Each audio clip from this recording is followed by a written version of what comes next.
Welcome to the Morning Nerdy News. I'm your host, Gray Falcon, and today we have several games that I'll be going over.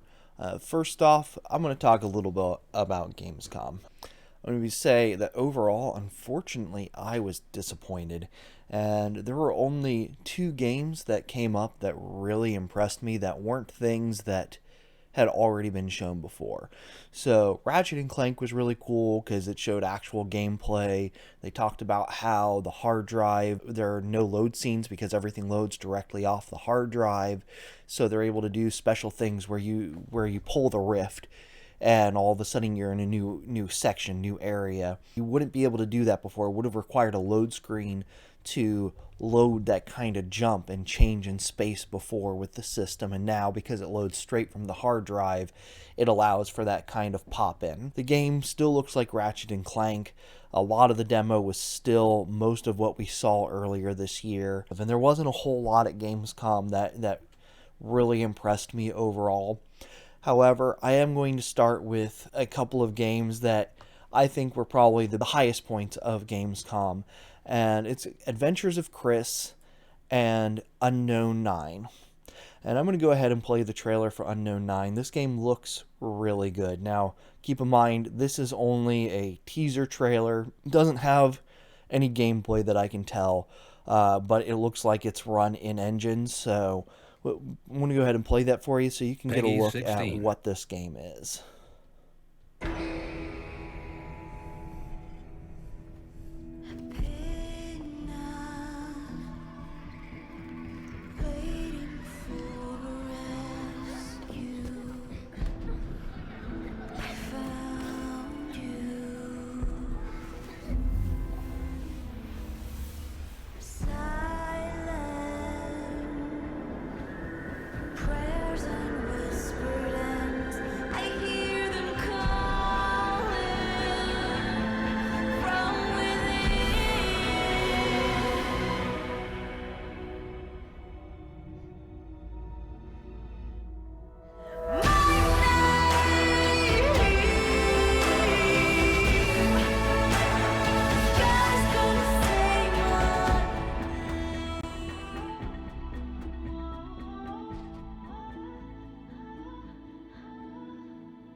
So that's pretty much it. There isn't a whole lot to it, but given that Call of Duty and other games showed a lot of these pre-rendered scenes, and when you look at their characters, they all seem very plasticky.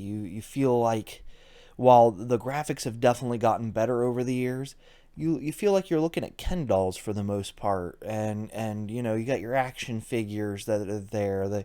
Their hair is like sealed on their head, and this is the new Cold War one that's coming out. The hair isn't done right. It doesn't have that individual pieces. It doesn't have the light breaking on it. You can see that when a light shines, it shines just on a specific section, and it doesn't really shadow and disperse like lighting should on hair. Where you come into here and you can see every individual strand coming up off of her head. And this is just rendering. It's not the actual gameplay, but it looks like it's rendered in the engine. Now, I could be wrong about that, but the lighting effects, even coming up off of the swirly mist effect for whatever her power is that allows her to basically kind of step out of time and get out of the way in this situation.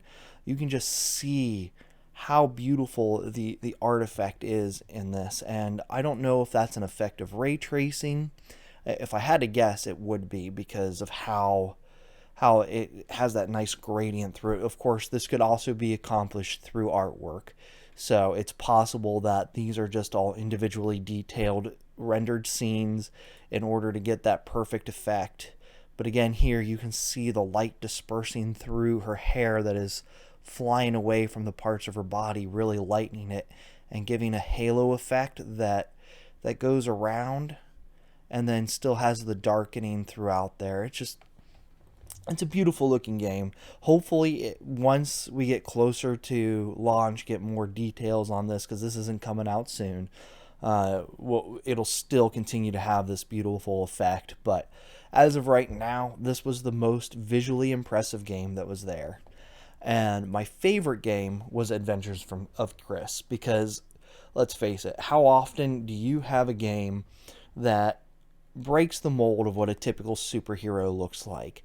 It goes out there and creates a positive body image for kids who may not have the type of body that they look at every day and go, oh, I'm overweight. But oftentimes those kids don't have a choice in the matter. Sometimes it has to do with their medicine. Sometimes it just has to do with their biology, and that's how they're set up. You don't know for these things, but they spend so much of their life being picked on and made fun of, and this is a game that goes out there and empowers them, makes them feel like they are more than what society has portrayed them for most of their lives. You go in and you watch superhero movies, and you never see a superhero movie where there's a hero that's a plus size hero. You don't see a husky hero ever. You can see husky villains. I mean, in Marvel, you have the Blob. But yeah, you don't have plus size superheroes. And that's what this game did. It gave us a superhero that is out of the normal. And I really like this. It's done very well. And they talk about how at the beginning of the game, you can barely jump. And then you go into this fantastical setup where you start to gain powers, and it looks like his first power is where he can inhale air and he is able to float. So he fills himself with extra oxygen, and all of a sudden he can float kind of like a balloon and maneuver around. And then he starts getting abilities like lightning and fire and other special things, and it's really awesome. And I'm going to go ahead and play this gameplay trailer here for you guys.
Now, this game is also coming to Switch here soon. It's already available on Steam.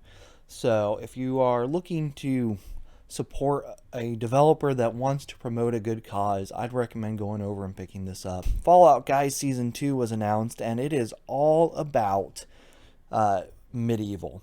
And if you were over on Twitter, they were teasing back and forth with Cyberpunk, because Cyberpunk received an award for Best RPG of 2020 from Gamescom. Cyberpunk and told Fallout Guys, you guys are the best RPG of the year. As soon as we get our award, we're going to send it over to you. And then they responded back with, no, you earned your reward, you keep it. But it's all because of this medieval setup that's coming up where you can be a knight, dress up as a wizard. The new season has where sieging the castle is one of the races, and it just looks really cool, a lot of fun.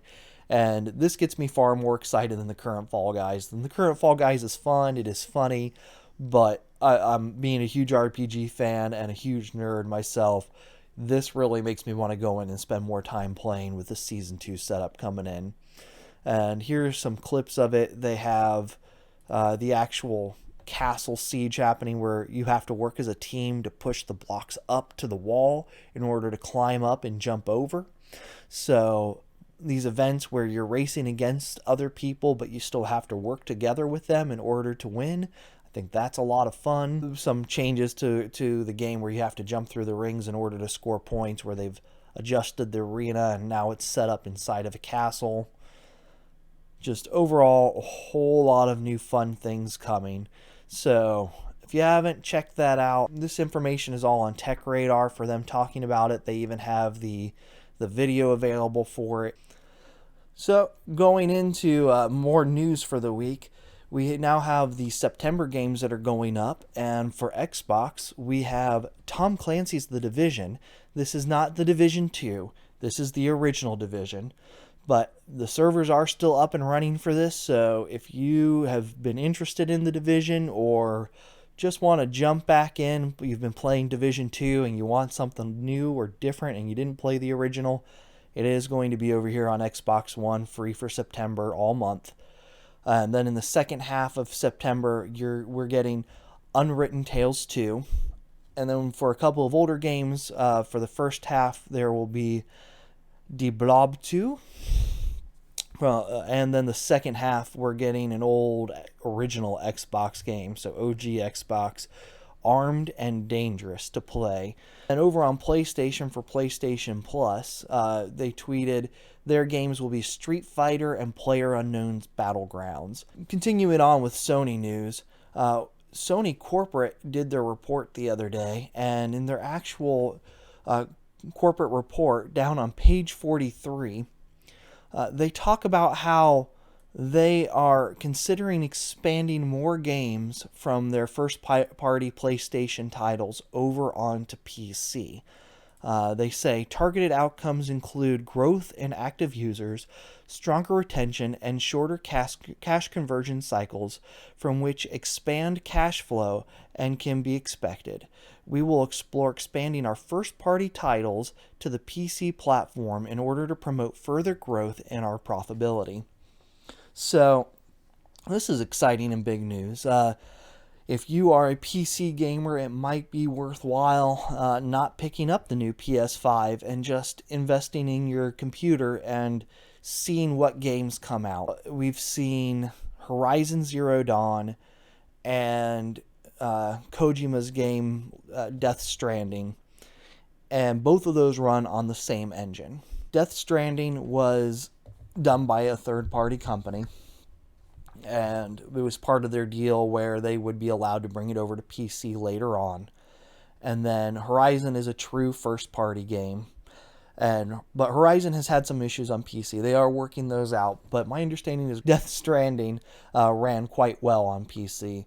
And there was another third-party game, Detroit Become Human, and Detroit Become Human was a lot of fun. That one became available on PC as well.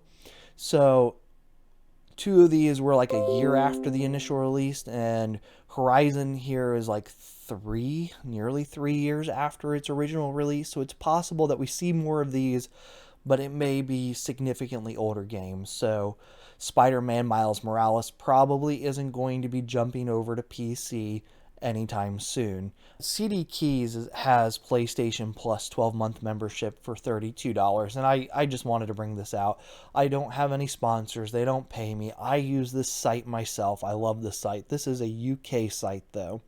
Keep that in mind. So when you go to make a purchase, you need to check your territory, and oftentimes it shows on the card, but you also can come down here and it normally lists it in the region here, so you know what region, because it's not always shown up in the corner of the game and the card.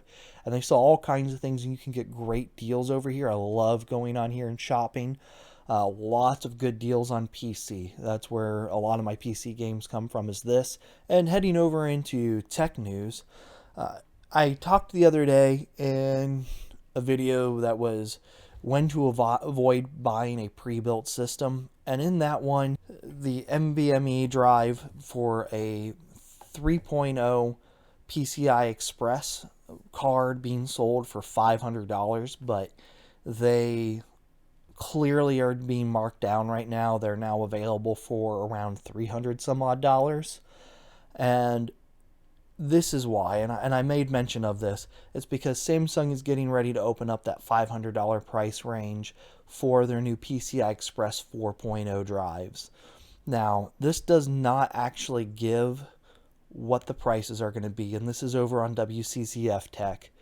But the new 980 Pro PCI Express 4.0 SSDs are coming out, and these are the type of SSDs that are going into the PlayStation 5. These are not compatible with the Xbox Series X. Those are still using the 3.0 SSDs. Or if you have an AMD build, so if you are running on the newest Ryzen builds, or the one that's about to come out that gets us put up on Zen 3. Right now we're on Zen 2 Plus, and some of those boards are PCI Express 4.0 compatible. The Zen 3 will also be all PCI Express 4.0 is my understanding. Now, they are also back compatible with 3.0, so your existing drive can work if you want to do a new build. This has the chance to lead to some very confusing marketing, and that concerns me, but it also excites me at the potential. So we'll see what direction AMD has gone with this and what their expectations are for these new boards. Unfortunately, until we see the Zen 3 board specs, I think it's all going to be speculation, and right now there's just going to be confusion on the Zen 2 side, I believe, because while boards will support this, it doesn't mean that the memory controller is fast enough to do what the PS5 is capable of doing. And that comes down to manufacturers for setup on that, and older boards that have been out for a while for Zen 2 Plus will probably retain and continue to have the same controller on it. So hopefully they make sure that there's no confusion on this going into Zen 3, and they just say, here's your standard, this is what it's going to be. And then over on, for graphics cards, Wccftech shows the RTX 3090, RTX 3080, and RTX 3070 custom graphic cards. Zotac has had these leaked, but effectively they're showing off what their cards are going to look like. So the Founders Editions have those 3 fan setups where it has that one blower that comes in, and it's got another blower down below that pushes out, and then has another one that comes in from the bottom, pushes through, and blows out that bottom blower as well. So the air graphs that have been done for this are a little confusing. We don't know how the heating and cooling are going to function, or how airflow is going to go. We presume they're going to go well, because Nvidia is not one to skimp on engineering. They've done a lot of good work on that type of thing, and if you're going to invest in some sort of special cooler and special card build, then you better get the cooling done right. They've got all kinds of information and listed as coming soon, and yeah, so if you're interested, hop over to Wccftech. You can take a look at these cards. Very exciting. The event is tomorrow. We'll get the new announcement tomorrow, and we expect to hear prices on the different levels. We expect to know for sure whether the RTX 3090 is a replacement for either Titan, the 3080 Ti, or if it's neither of those, if it is just its own new SKU. And final news, we have a supposed leak. This is a rumor from over at Cyberpunk Cat. And a couple hours ago, he posted up some slides, and these slides are showing what supposedly slides for tomorrow's event of performance of the new cards. So this is the 3090 versus the 2080 Ti in performance in these games. So ultra settings, and they're saying the 3090 will be more than 2 times its performance. In Minecraft, it's listed at double the performance, and in Wolfenstein Youngblood, it's effectively 1 3/4 performance. So if this is true, these are some nice impressive stats for the boost that we are getting. Of course, the rumor on the cost of the 3090 is $1,500 to $2,000 for up to a double performance boost. I guess that's acceptable price-wise for an increase, but if it's really that high, it might be worth waiting until AMD makes their announcement to purchase your card, simply because they could drive the price of these cards down, or it's possible that their cards outperform these. Thanks for hanging out. Remember to click the follow button if you haven't already. If you're over on YouTube, click subscribe, and you can always follow me over on Twitter while I'm offline as The Gray Falcon. Have a good one.